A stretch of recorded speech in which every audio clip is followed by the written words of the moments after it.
All right, welcome to episode number 6 of Q&A with Mitch and Jay. We're going to cover some questions from our athletes today about warm-ups, how to warm up. Mitch is going to talk about that a little bit. We're also going to talk about the ever elusive glute firing, how to fire your glutes, the ever elusive task.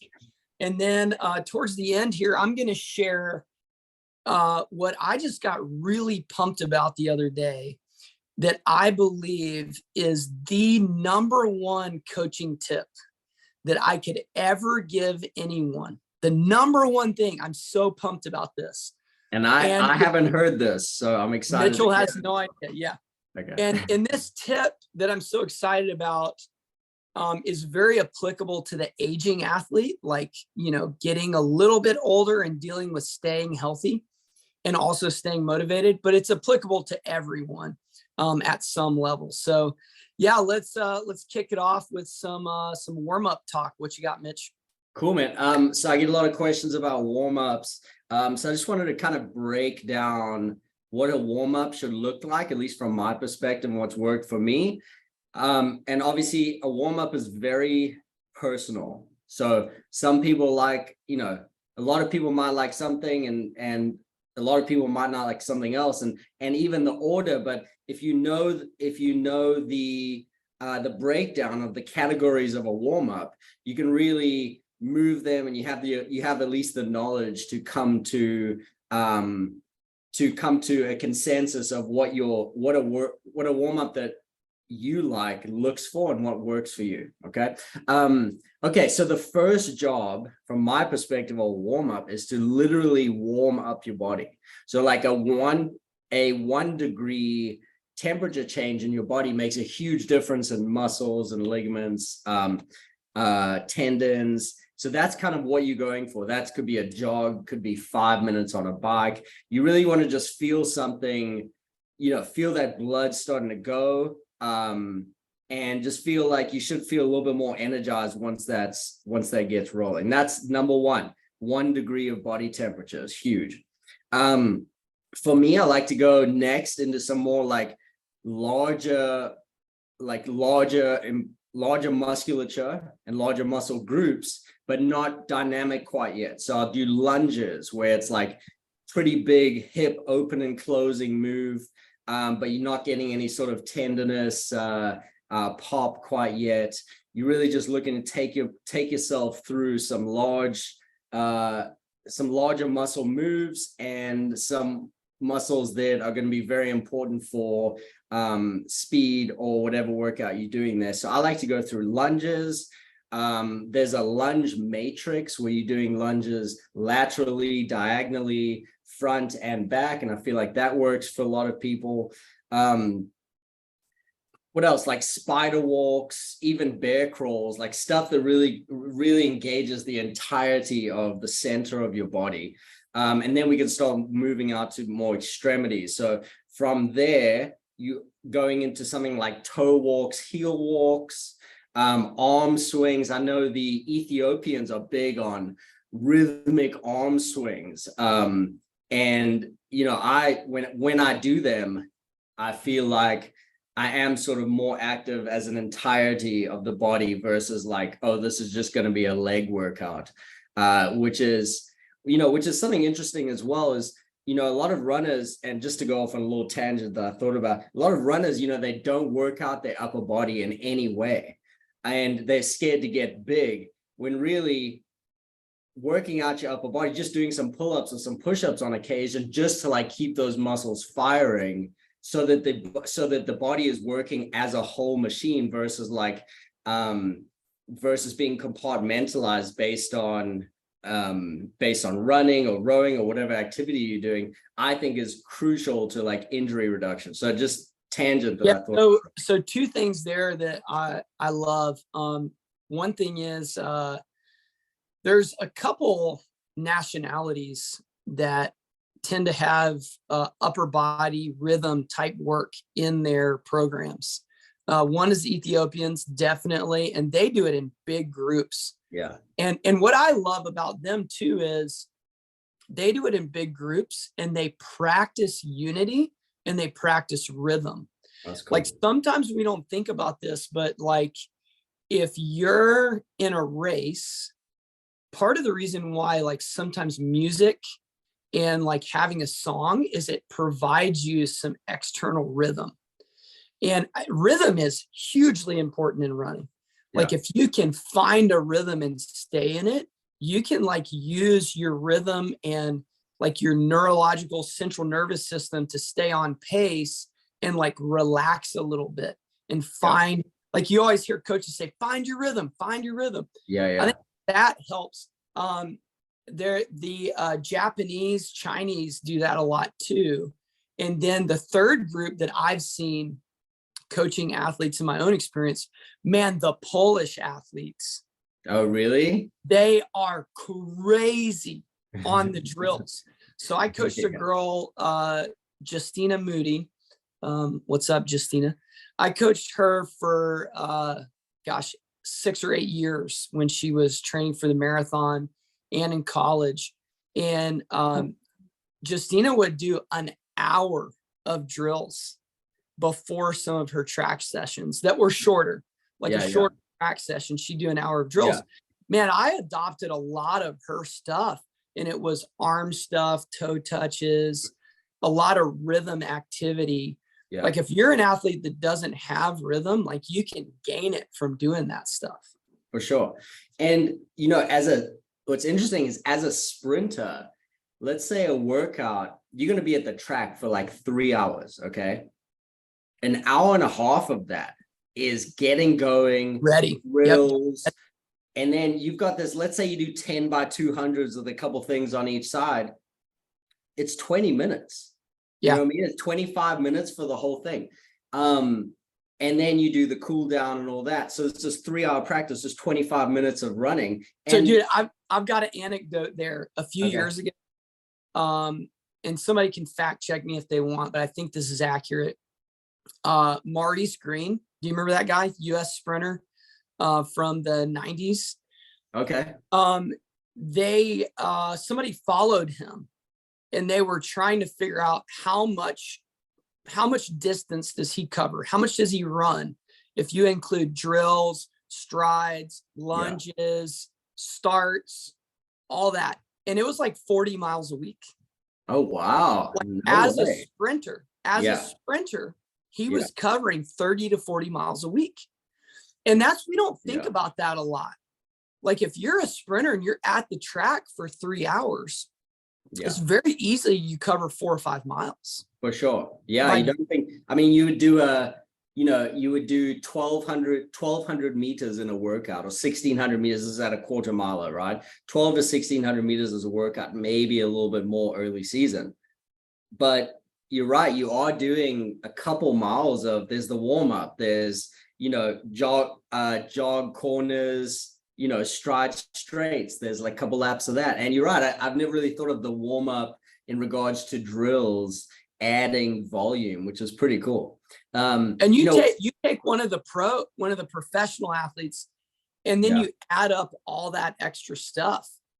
And that's always my argument to the distance runner, the high school coaches, whenever I talk to high school coaches, and they have their distance athletes covering like 20 miles a week.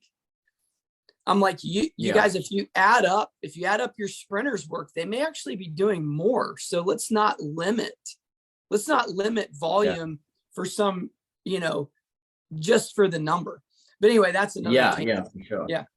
Yeah. And one big thing, and this back to the warm, is one big thing that that made a difference in my whole athletic career was, the warm up was always the thing I had to do to get to the workout, right? And then I was told, I don't know how I learned it from some very high level coach, where like, no, the warm up is the workout. All those drills, that is your workout. It's not just going through it and going through the motions to get to the workout so you think your body's ready for it.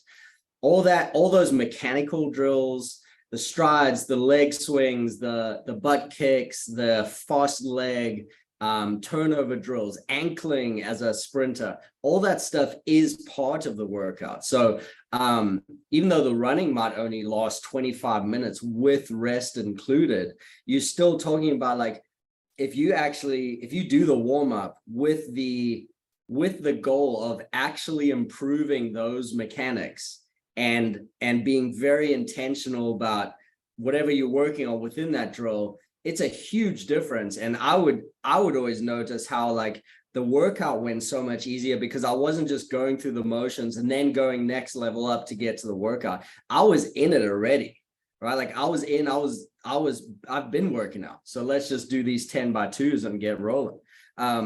So yeah, so that brings me to the next step. So we had like raise the body 1 degree, use some of the larger musculature in sort of a running range of motion or even slightly more.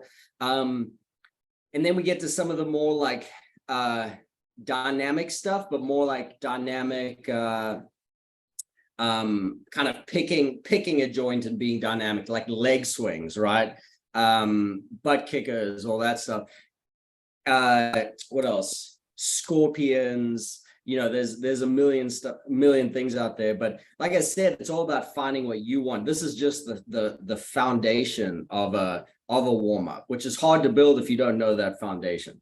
Okay, so then we got limited sort of dynamic stuff, and then you get into the skips, and you know, whether it's the high skips or the skips for length or regular skips, A skips, B skips, ankling, whatever you need to feel like you're firing. And that's just finding that bounce. But then, you know, later on in the warm-up, finding the bounce, but with the power as well. That's why we go for the high skips or like a bound, straight leg bounds. You know, all these things are like pretty taxing on tendinous structures, but like you have, you know, if you're sprinting or you going fast in any workout, you have to be at that level again. You can't just get going and hope you're ready for it. You know, it's just asking for something. So yeah, and then obviously the strides, I get a lot of questions about strides. And for me, for me who's been running or doing some sort of running, jumping competitively for a long time, I learned strides the first thing, and I know what they're for, and I know why we're doing it. I know what the goal is. Apparently a lot of people are not sure about the strides. So I just want to like break down what strides mean to me. A stride would mean to me, firstly, a chance to assess your body at a pace you might get to in that workout. Okay. So like if you're doing, Jay, what workout did you do yesterday? 10x600. Yeah. So if you're doing 600, and that's going to be like 5-minute pace, right? So you want to feel that 5-minute pace in your stride, and then you can go a little bit faster, a little bit slower, but I would definitely say one of the goals of the strides is to feel the workout pace. If you're in a race, I want you to feel that race pace, just so it's not a foreign thing that you're aiming for on that day. And then once you felt it, are you assessing it? Are you assessing your body? Okay, is something moving? Is something stuck? Do you not feel smooth for some reason? Like maybe if you're not feeling smooth, there's something you can do with activation, or there's something you can do with a little bit more dynamic work, or even a sort of less dynamic mobility movement that you know opens something up because you've had it before. This all takes playing with, obviously, but I would say those are the goals of stride. It doesn't have to be 6 or 10 or anything. I remember some days I did 2 strides and I'm like, look, I'm just ready to roll. You know? Yeah. So yeah. I want to hit you with so far where you're at with what I do and what I like to do, because I think it's helpful to have like a basis, because you can't do everything, right? Like you've got to pare down, like you said, you're individual. And so I believe my warm up, that's something that I've like fine-tuned over the years. Like my warm-up, I love my warm-up. Yeah. And that's where everybody needs to be, right? Where you're like, I love my routine. Yeah. I love my warm-up. So I'm going to hit you real quick with my warm-up up 2 strides. Yeah. So I got 3 options on the jog. I do nothing before I jog. that's my opportunity to raise my body temperature. And I start really slow, like 9-minute pace. So my 3 options are, if I'm in a mega big hurry and I feel pretty good, I go 15-minute jog. The standard, if I have time, is 20. And then if I feel really like just off, I'll jog for 30 minutes. Because I know for me, that just allows me to get warmed up slower. Second thing I do is some side shuffles, like slow squat side shuffles, 20 meters. Third thing I do is a skip. Fourth is quick feet. And then I'll side shuffle run out for 100 meters. So I'll side shuffle for 20, and then I'll turn and run out. I'll do that one more time. And then if I'm on the track, I'll do 2 150s. Those are my strides as well. And I'll do walk back recovery. Nice. So I take my time on those. I just allow my mind to visualize the workout, and then actually do 4 jumps for height. Okay. So like I'm a basketball player, like I'll run, I'll turn, and I'll jump as high as I can. And then I'll turn the opposite direction, jump as high as I can. Then I change shoes. I may do 1 or 2 more strides, but I'm ready for the workout at that point. Yeah. So that's mine. And I think that yours can be anything, but I'm actually kind of pumped because it seems like all the components you're mentioning are in there somewhere. So what do you think that warm up? No, I think you nailed it. The most important thing that you told me was that you took time at the beginning. You took 15, 20, maybe 30 minutes.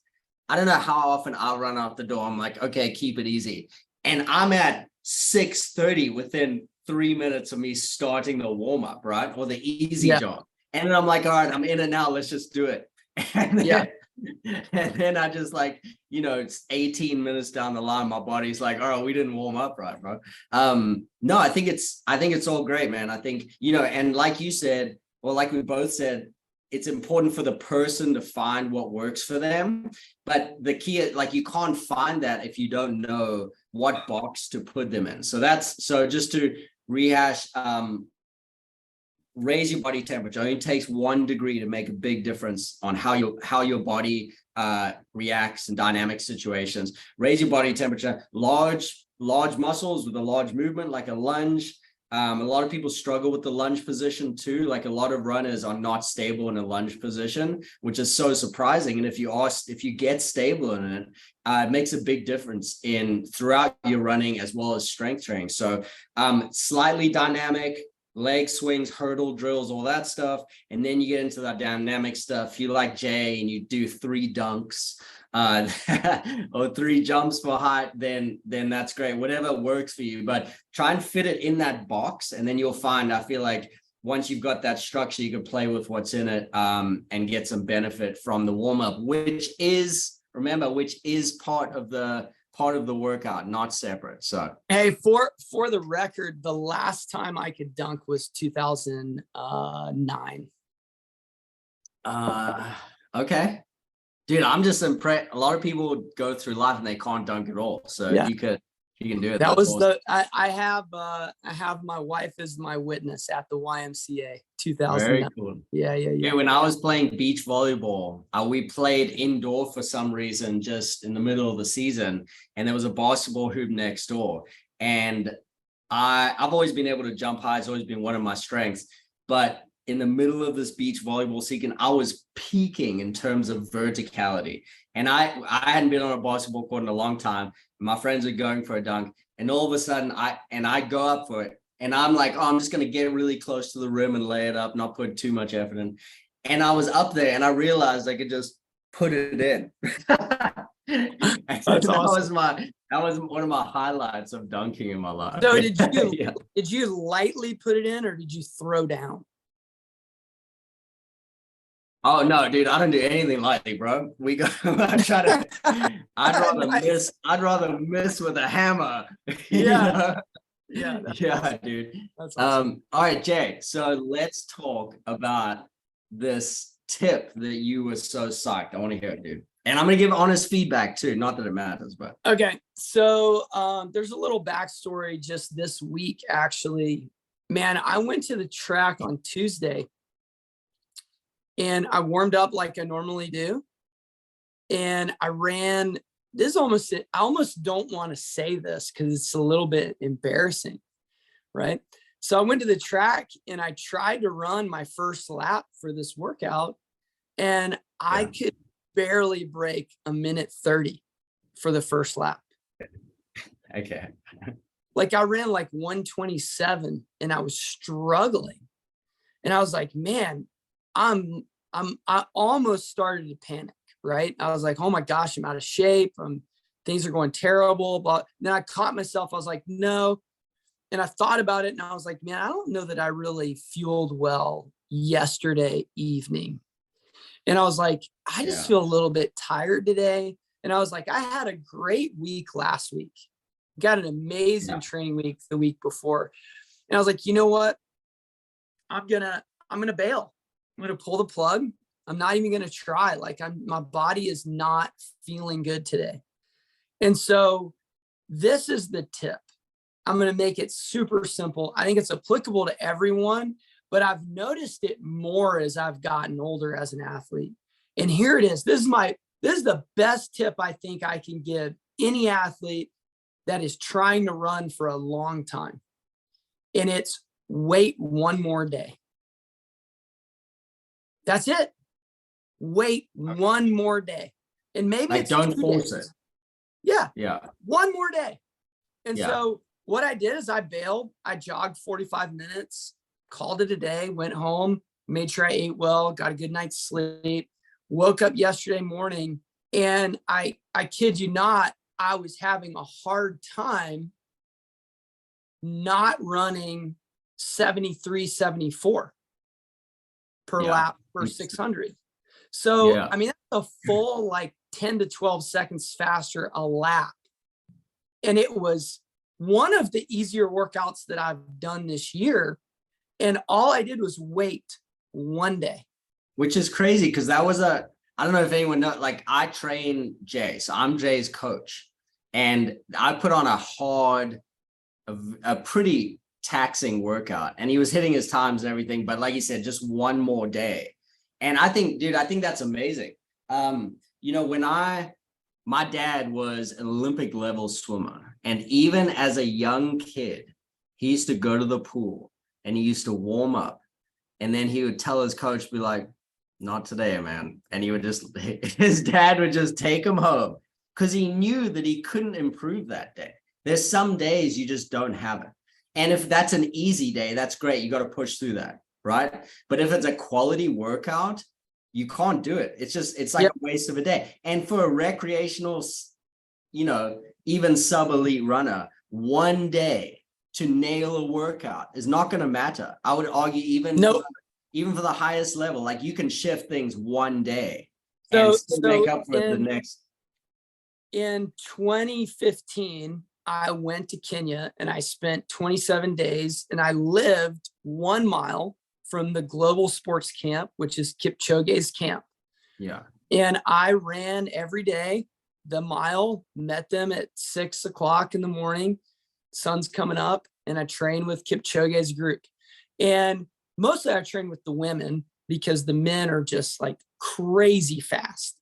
I mean, the women are crazy fast. Yeah. Some of the women I couldn't even touch. I mean, they would just drop the hammer on me right away. But I remember one day in particular, this guy named Rogers Ropp, who's like a 206 marathoner. We warmed up. We were supposed to do 17 times 3 minutes on, 1 minute off fartlek on a Thursday. He ran like 5 steps of the workout. And then I saw him peel off. And I did some of the workout, came back. The next day I saw him. I was like, hey, man, what happened yesterday? Where'd you go? He was like, oh, I didn't feel good. So I walked back home. Yeah. So he walked I like the way I like the way he committed so hard. He didn't even run. He didn't even jog home. He just walked home. That's awesome. We had warmed up like out. Yeah. and we're doing strides and stuff, getting ready to start. He walked 2 miles back home. And I was like, what'd you do yesterday? I didn't see you around. And he was like, oh, I just slept and I ate like a bunch of food. And 2 days later, I saw him in Eldoret at the track, just ripping some 400s. Yeah. Just absolutely destroying it. And so, I like man, I think as recreational athletes, we've got this mentality that it's like no pain, no gain, use it or lose it. Like I got to be really tough and hard with myself. And this is like all encompassing in this message that kind of I believe in, and I'm starting to believe in more and more. Man, we've got to be really, really kind to ourselves. Yeah. And so that one day tip is part of that idea of being patient and kind with yourself is going to produce way more results than like this like tough guy persona that we try to have. And it's like, I would never do that. I would never do that to you. You would never do that to me with being like, you would never come to track and be like, Jay, you're so weak. You're such a, I can't believe you couldn't break 130 for a 400. Suck. But that's what I started to say to myself. And then I caught it and held on to that. And I was like, no, I'm going to wait one day. I'm going to see how I feel tomorrow. Woke up, dude, I felt so good. So good. And so, and you ripped it.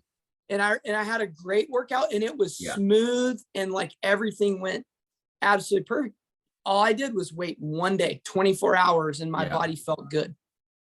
No, well done, man. I think it's huge. I think it's great. All right. So we got one more thing before we go. I want to talk about the illusive glute. We talked before we started recording about how there's like this thing where you go to get assessed and somebody tells you that your problem, if you can just get your glutes to fire, everything will be great. And first of all, I want to know, like, I challenge that thought process for one reason. How do they know my glutes aren't firing? Did they put electrodes on my glutes? How do you know they're firing out of order? Like, like, what is this? Which is crazy to say. Okay. Yeah. So it's interesting. It actually is a little bit of history behind it where I think I was telling you, so like around, it wasn't 2010, it was maybe before, back when people were reading like physical, men's health articles in magazines, right? And there was a lot of these stories about, it sort of started popping up, a lot of the stories about it's the glutes, right? And it was kind of this it was the trendy way, it was the trendy new thing of like, it's the glutes. That's where the band exercises popped up, right? That was 2008, bro, on the dot. And so what started happening is when you go in for someone looking at your movement, or you had, let's say, an ankle injury or some injury, it can be anything really. Your ear was itching and it would be like, yeah, dude, the glutes, right? But it's interesting because nowadays it's like such a lazy way of diagnosing movement. It's the glutes, right? Because you have to factor in so much stuff. On top of the fact that when you have an injury, there's so many components to it. There's no one thing, or there's not one. There's one thing, it could be 90. It takes breaking down of the injury. It takes knowing the history, knowing what sport you're doing. Do you even know what glute activation feels like? And then if you can feel it statically, if you just turn it on, does that have like any transfer to like you doing it when you're running or doing it when you're not thinking about it, right? So like these are a lot of questions you have to have. You're looking at what are people's capabilities in terms of how they feel their body and their kinesthetic awareness, spatial awareness. Do they know how to produce power?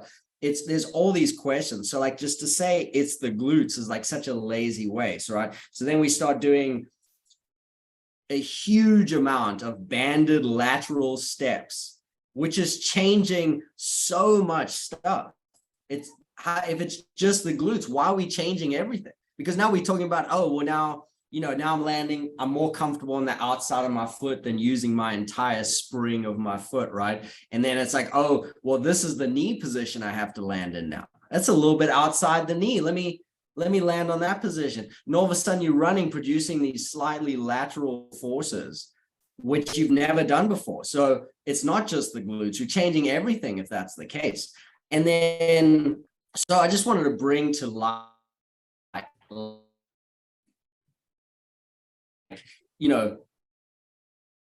when someone, if you get a lazy diagnosis observation, okay, so they, and then next, it's important to know, like, it's hard for the average person to even connect with their glutes, okay? Because if you're not doing power movements or some sort of speed workouts, glutes are really there just for stability. Once you're doing power movements, sprints, faster runs, you're hitting the ground, you're putting power into the ground, the glutes will develop naturally. But when you talk about telling the average person to turn on their glutes, it's like such a foreign thing. It's like looking into the void with no answers. And you just like, you get one to flutter one day and you told like, that's a huge step. And then you get, it's like these steps and there's no goal because you don't know how that feels anyway. And then you have to apply it to the running. So I just wanted to kind of bring that to light. It's like, it could be the glutes in addition to other things. Also, we got to look at like, all these tiny little, oh, it's the glute med. A lot of these things, you like blaming it on, you blaming some ankle injury on like this one tiny, not tiny relatively, this one sort of muscle that may or may not have ever worked properly in your entire life since you were a kid. And we want you to feel that and now use it at high speed. It's like a very sort of wishy-washy, no goal sort of approach to generally, I think sometimes it's used as a crutch to like keep you coming back. There's no money in fixing you first time, which I beg to differ. I think a lot of change can be made first time. 95% you should clear things up. Otherwise, I don't think you're making successful steps.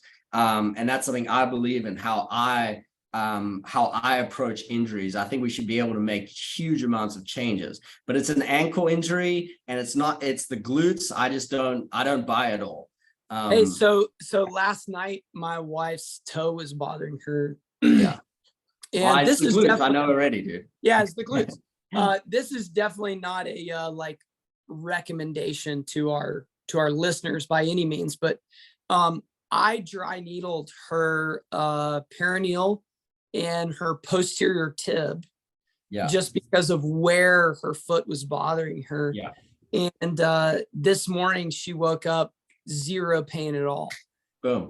And she said, like, when I was hitting those spots, like we were getting some fluttering, some anterior tib fluttering. And man, I've really come around to that thought process as well, where, I've had a couple scenarios in the last couple months and year where I've worked on something of myself for like 3-4 hours. And then I find the spot in it and it's better quickly. Yeah. But I definitely will also say that, man, my degrees in exercise science, I've had so many classes in anatomy and physiology.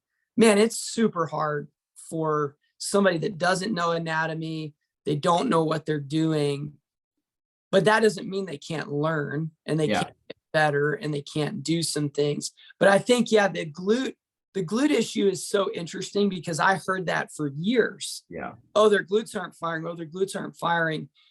And I'm always like, how do we know they're not firing? And is that even the problem in the first place? Should they be firing in that position? And I think when you're around running injuries a lot and you get enough data, you do start to see some patterns, outside of the knee IT band issue. You start to see some posterior tib issue with, the first digit and your flexor hallucis longus hurting, like in those types of things. So, man, I can't say, man, I've learned a lot from chatting with Mitchell about my injury stuff. And that is something that we are excited to offer our listeners, is some advice on what they can do. And by no means are we trying to be like a replacement for a therapist or somebody that's going to dry needle you in your own community, but we can definitely lead you in the direction of when that's appropriate to go get those things. And man, I've had 2 different surgeries on my feet. There are times when there's nothing else you can do. Yeah. Like I had a 3 centimeter tear of my Achilles right behind my calcaneus. There's no amount of manipulation or soft tissue work. Yeah. soft tissue work Yeah. that's going to repair a tear right behind the bone. Yeah. That every time I was stepping, it was like spreading out the tear further. So there are times to do that stuff, but a lot of it you can do yourself. Yeah. And I want to just, in the not medical vice category, is you can learn. I can give you all these techniques, and then based on what's injured, based on what's not feeling good, we can make a huge difference in it almost immediately. Within days, we can make a huge difference. Okay. And then as it starts to progress as a puzzle, you clear something up, you clear an area up, and then it sort of shifts somewhere else. And we're looking at like, oh, it's changing. And now it's like up higher. And then you use a technique for that. And now it's up higher. And you're like, oh, the root of this all was my hip was kind of like wonky because I sat in the car. And it's not actually what we've been, what you thought it was. But if you don't go through that those intentional sort of techniques, and there's techniques for everything. I mean, Jay, I'll throw you big toe manipulation that completely changes the way your foot works, right? That's so simple, and it takes 2 seconds to learn, and anyone can do it. So it's like little things like that. That's like that. I know I had a new athlete this week, and he's been dealing with some stuff, and I gave him a list of techniques to try, and he learned all those techniques. All those techniques made a huge difference. He felt great. And then 2 days later, he started feeling something that he, from a previous injury that was years back, gave him a technique on that. And now he's feeling good again. So it's like, I know when some people get injured, it's like you're just in this cloud of doubt and you feel like, oh, I can't use my energy. I can't do the thing I love. But you can. You just need the right technique. And I can give that to you if you just, all you have to do is contact me and I can guide you on that. And I promise you will make a big difference very quickly. It's not, all these techniques are not secret. These are like techniques that you can learn. It's not about learning them in school or PT school or in a book. These are techniques that are out there. I've used for decades. People have used for decades. People have been dry needling each other for centuries, almost millennia. It's not a new thing and it's not scary. People have been cupping for centuries, right? So it's like all these things that I can bring, that I would like to bring to more athletes to encourage them to like, let's get over this quickly. You don't need a 4-month injury, right? Yeah. If you can't make huge changes and be back to running in 3 weeks, that must be a huge injury from my perspective, right? So that brings me to another point, Jay, I wanted to talk about is one question I got asked on the injury. Not really a question, but more, it's a response I get a lot from injured people, okay? Which is, I went to the PT, they told me, let's just use, for instance, my arch is collapsing, okay? I've got this ankle thing, they say, oh, my arch is collapsing. And so then they say, okay, well, so I've just been trying to focus on my arch not collapsing, a little bit more on the outside of my foot. So my question to them would be, okay, where are you doing that from? Are you doing rotation from the hip, from the knee, from the ankle? Are you coming from somewhere? Where are you doing that from? All you're doing is shifting something. it's very hard to be like, oh, I got to pick my arch up, boom, done. You know what I mean? You know what I mean? Like, Yeah, I'm doing it now, but where's it coming from? What else have I made tight? What have I added rotation to my hip? Am I like doing something I've never done? So the what I find is like people get an assessment of their movement and then they go, oh, I'll just do this. And they move. And I've fallen for it when I was a young guy as well. I would just do that. And then what happens is something else comes up. Well, now you got whoever did the assessments got the business model rolling. And now we're under it, right? Man, I had a really good PT athletic trainer in college. And she called that chase the pain. Yeah. And so we never want to get in that scenario where we're just flipping things and just like guessing. And we're trying to make all these changes without really addressing like good movement and just like overall strength and stability and bigger kind of ideas. But yeah, that chase the pain, that can literally make you go insane. I've been there. So I've been there as well, like with injuries trying to chase. Sorry, I didn't mean to interrupt. So a little like background on me is since I was a young boy, I've had this hypersensitivity to what my body's doing. I mean, I remember as a young boy all the way until, today, feeling little muscle fibers, not feeling it as a muscle, but like being so hypersensitive and tuned into what I'm doing. And it was a blessing where I was able to do some really remarkable athletic things. And I know what people are talking about when they say, I feel this, I feel that. And I can reference it really easy. But also a huge part of my curse is like walking around feeling every little muscle fiber in your body and its alignment according to other joints and thinking about every step during the day. It's too much. And it sent me to some dark places before. I've worked with a number of athletes that are like trying to change. For instance, they're thinking about how their foot's landing when they're running at high speed. Can't do that. Yeah. You can't do it, man. Like you can't put your brain in your foot. You got to so the purpose of all this, me saying all this, is that it's not about you shifting your movement. It's about us coming to me and I say, let's shift your form, like not form and movement, but the form and actual, like how your foot works without you trying. Because the foot knows how to work. It's been doing it. Here's a great thought that can kind of bring this idea of not being so focused on every single movement to a comparison.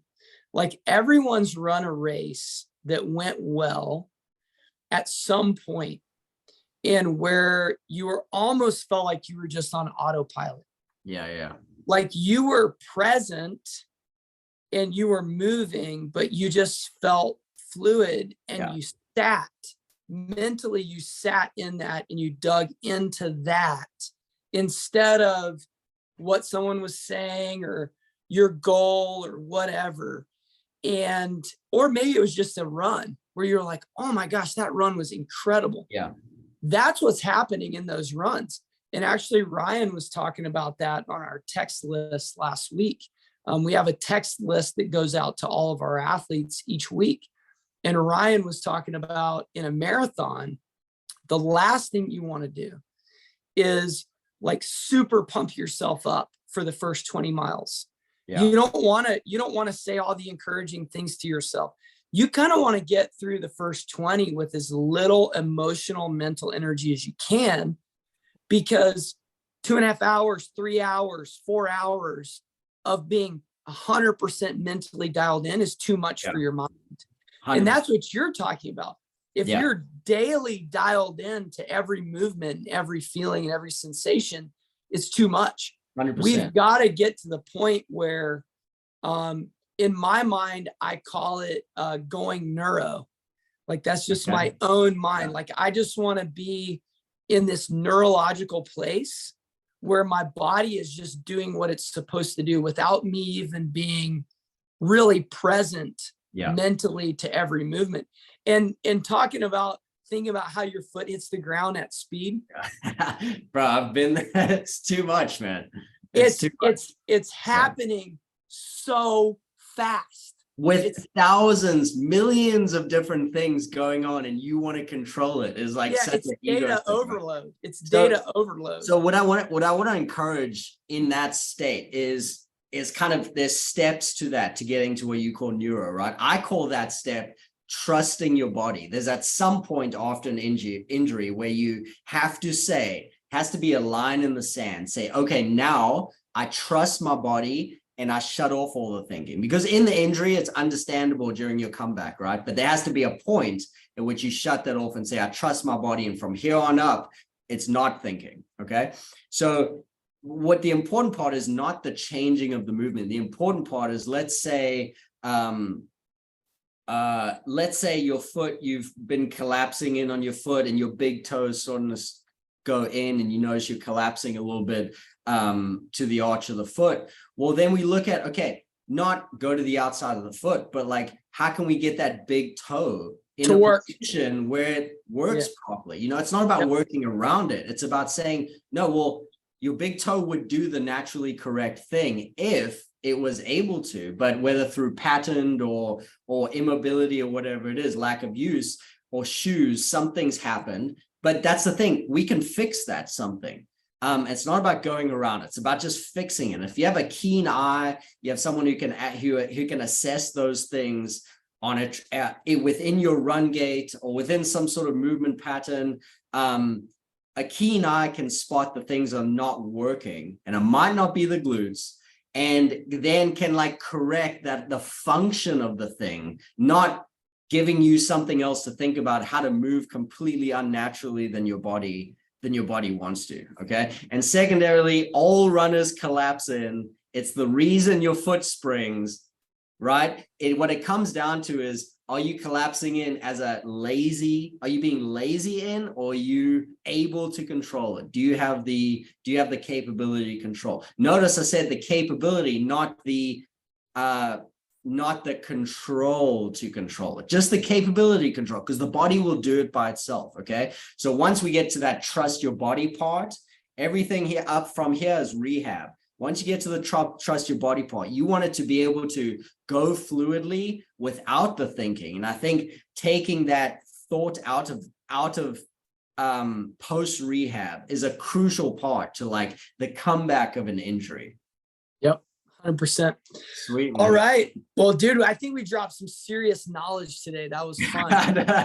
Yeah. I don't know. That's for everyone else to decide. Yeah. Well, guys, hit us up if you have any injury issues at our website, runfreetraining.com, or Instagram or anywhere else. Form analysis as well will give you strength, mobility, injury assessment within that, form cues.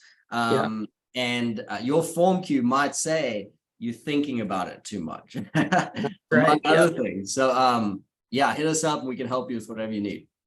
All right, that's it. See you guys next time. Have a good one. All right, thanks, Jay.